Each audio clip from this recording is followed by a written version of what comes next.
Y vamos a hablar ahora de este informe global que presentó Amnistía Internacional a nivel de todo el mundo, pero con un foco especial en Uruguay. Estamos recibiendo para eso a Claudia Cerrón, quien es miembro de la Junta Directiva de Amnistía Internacional. Bienvenida y gracias por estos minutos. Gracias a ustedes por invitarnos.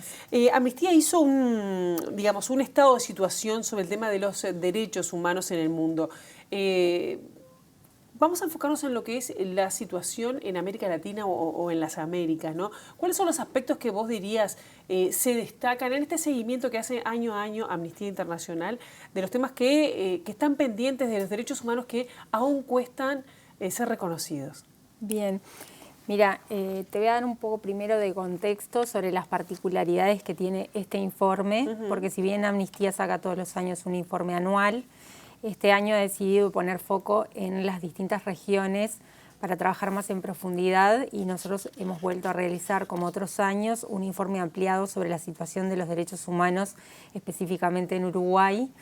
Las principales problemáticas que identificamos es el tema de la represión contra los defensores a raíz de todas estas propuestas, todas estas las protestas pacíficas que han habido en los distintos países.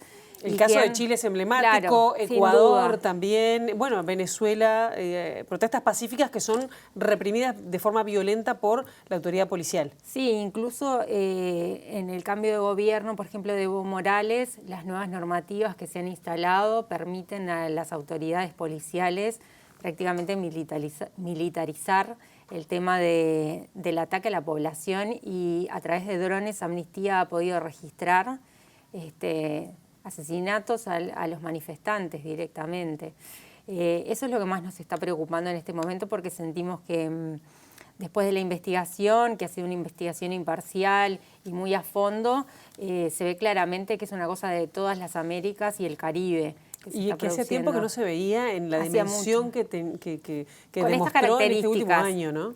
También el tema de las narrativas regresivas en materia de derechos humanos, que muchos países de la región están haciendo un retroceso grande en ese sentido. Cuando decís narrativas regresivas, ¿te referís al relato, a lo que sale en los medios, a lo que sale en lo que dice el Estado? ¿Qué al es? Relato de, sobre todo, grupos más conservadores, muchas veces religiosos, no necesariamente, que se declaran directamente antiderechos, como es el caso del presidente Bolsonaro, que tomó medidas legislativas y jurídicas contra los derechos humanos en su país y contra las poblaciones indígenas. Lo dijo abiertamente, ni siquiera fue como una insinuación. Claro, indígenas, la población LGBTI también. También, sí, en general contra todos los derechos, ¿no? Derechos LGBTI, derechos de la mujer, derechos de las poblaciones indígenas, derechos políticos, sociales, económicos, culturales, o sea, es un problema grave que estamos registrando que vemos que se va agudizando. Bien, y otro de los temas que tienen también en lo que es el informe más a nivel de la región para luego entrar a Uruguay tiene que ver con el número de refugiados inmigrantes, que uno ve las imágenes, parece que pasa solo en el Mediterráneo, claro, en Siria y tal, pero acá está pasando y mucho. Pienso nada más que Colombia, Venezuela, sí, como un foco, ¿no? de migración, México, Estados Unidos. ¿Qué pasa ahí? ¿Es otro de los focos que tiene este informe? Sí, tiene un capítulo especialmente que habla sobre el tema de Estados Unidos y la política de Donald Trump, de maltrato a las personas que vienen huyendo, a los migrantes que intentan traspasar la frontera y su política de ubicarlos en terceros países que no son seguros para la población. Después todo el tema obviamente de Venezuela, que ya tiene casi 5 millones de migrantes y que muchos de esos migrantes no solamente huyen de una situación donde sus derechos están siendo vulnerados, sino que corren grandes riesgos en el trayecto, incluso después en los países limítrofes sobre todo, que están recrudeciendo sus políticas de cerrarse hacia esa migración, de no permitir la entrada y el tránsito. Y bueno, y en particular en Uruguay estamos viendo también una gran llegada de migrantes venezolanos y cubanos. Claro, pero no tiene esas dimensiones que tiene, o por lo menos el Estado los ha recibido bien, ¿no? A diferencia de otros países de la región, que es todo un tema, ¿no? Claro, se reconocen los avances en ese sentido en Uruguay de armar ciertos protocolos, pero todavía falta que haya mayor integralidad en el proceso de integración de esas personas, porque, por ejemplo, en el informe se detecta que 15% de los migrantes no tenían, por ejemplo, en Uruguay acceso a la salud, que es una cifra muy por debajo de lo que tiene la población nativa de Uruguay de accesibilidad a su derecho de salud. Claro, prácticamente universal. Yendo directamente ya para el caso de Uruguay, se destaca dentro de la región, digamos, una serie de leyes y políticas en clave de derechos, pero de todos modos es posible detectar, dice el informe, desafíos importantes en los que se debe trabajar. ¿Qué es lo que tiene pendiente Uruguay? Ya te pongo uno sobre uno de los principales que ustedes señalan y lo hacen desde hace años, es el tema de la impunidad. Sigue a 35 años de regreso de la democracia al país, siguen habiendo temas pendientes, siguen habiendo casi 100 investigaciones sin resolver. Sí, el 91% de los casos ni siquiera han iniciado su proceso. En los casos de denuncia de violaciones de derechos humanos en el periodo de la dictadura cívico-militar, ni siquiera han entrado en proceso. También hay problemas con respecto al tema de la reparación, porque la normativa internacional en nuestro país, la ley, lo que dice es que las personas que tienen acceso a la reparación, si tienen una pensión o un monto que sea mayor a las 15 BPC, no les corresponde, y eso va contra toda la normativa que Uruguay ha ratificado, todos los protocolos, ¿no? Claro. En realidad no sería vinculante, deberían poder recibir la pensión por reparación.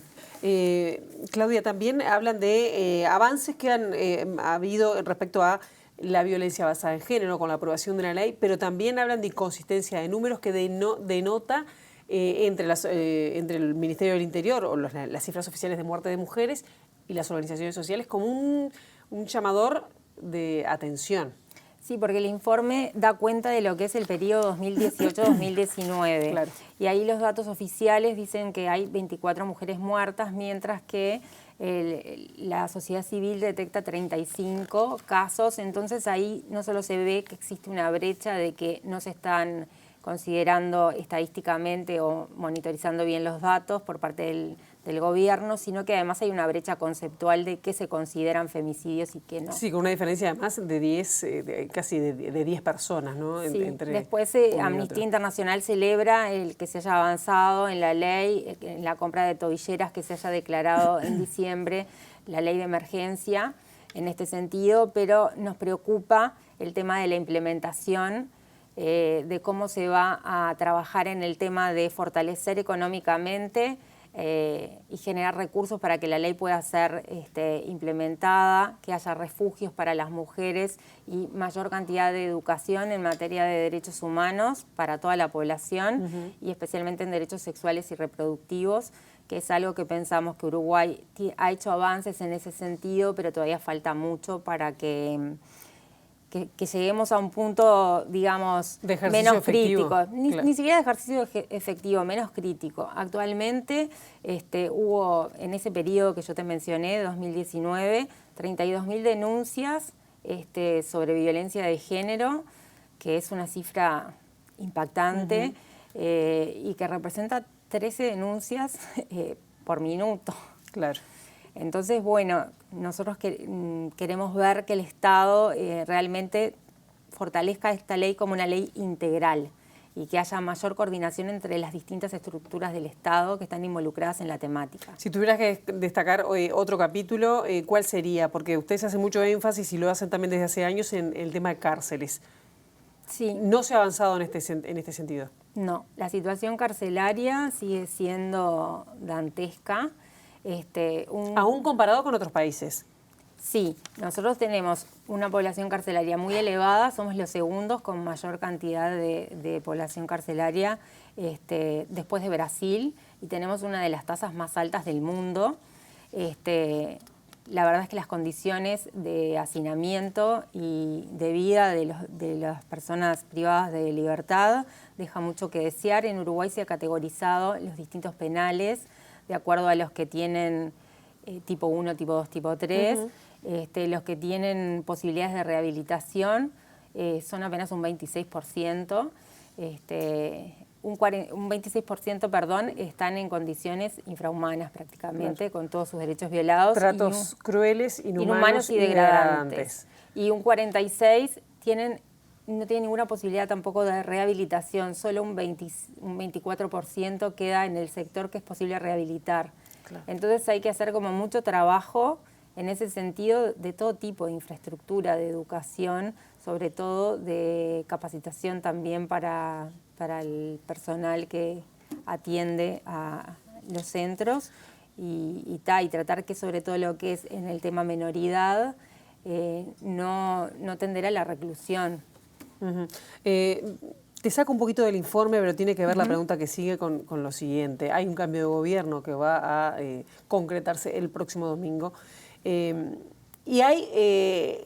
por lo menos se puso a circular de parte del gobierno electo un anteproyecto de ley de urgente consideración con cambios en algunos de los temas que aborda el informe de Amnistía. Pienso cambios en materia de seguridad, en materia de penal, ¿no? Del Código Penal, cambios en ampliar lo que es el concepto de legítima defensa, mayor poder policial. Habla de las personas en situación de calle, que hasta ahora, de alguna manera, se había reconocido que no había derecho a quitarlas de la calle. Hay un cambio en este sentido, en este borrador por lo menos, ¿no? El derecho a las protestas pacíficas, algo reconocido y que se ha dado en todo el continente.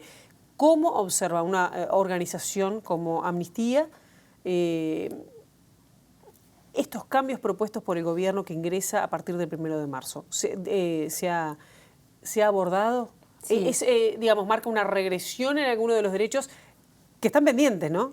Que no son solo de este gobierno que En principio el abordaje es con cautela, se está estudiando la ley de urgente consideración.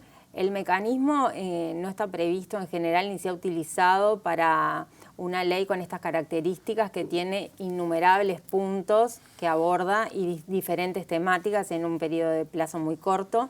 Entonces estamos manejando con un grupo de expertos en las distintas materias cuáles son los derechos que podrían ser vulnerados o los retrasos en materia de derechos humanos en nuestro país y además algunas sutilezas que tienen que ver con el tema de pequeños cambios en algunas normas de nomenclatura, pero que dan lugar a interpretaciones que pueden ser poco felices. ¿Por ejemplo?